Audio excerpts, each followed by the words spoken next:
Hi friends అందరికి ఈ రోజు అయితే మేము పత్తి ఏరడానికి వచ్చినాం కదా అన్నానికి అయితే దిగినాము. ఇక మా కూర అయితే టమాటా ఉడి చేపలు. అక్క ఏం కూర? మీనక్క బారు ఏం కూరరా? సప్పమ్మ శీలత పిన్ని రేణుకత్తమ్మ ఓ పిన్ని ఓ పద్మ పిన్ని ఏం కూరలు? ఇక మా అత్తకి వేస్తురా మీరే తింటురా?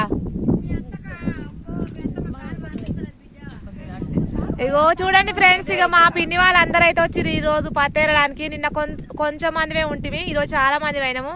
అల్వేల్ పిన్ని ఏం కూర? ఓ కవితవ్వా ఇవాళ మంది వచ్చిరు, మమ్మల్ని పట్టించుకుంటున్నావు. ఇక ఓకేనా ఫ్రెండ్స్, మేమైతే ఇక అన్నం తింటున్నాము. మరి మీరు తిన్నారా లేదా? కామెంట్ బాక్స్ లో కామెంట్ చేయండి. ఓకేనా? మరి మా సైడ్ అయితే వర్షం వస్తుంది, వర్షంలోనే పత్తి అయితే ఏరుతున్నాం. బాయ్.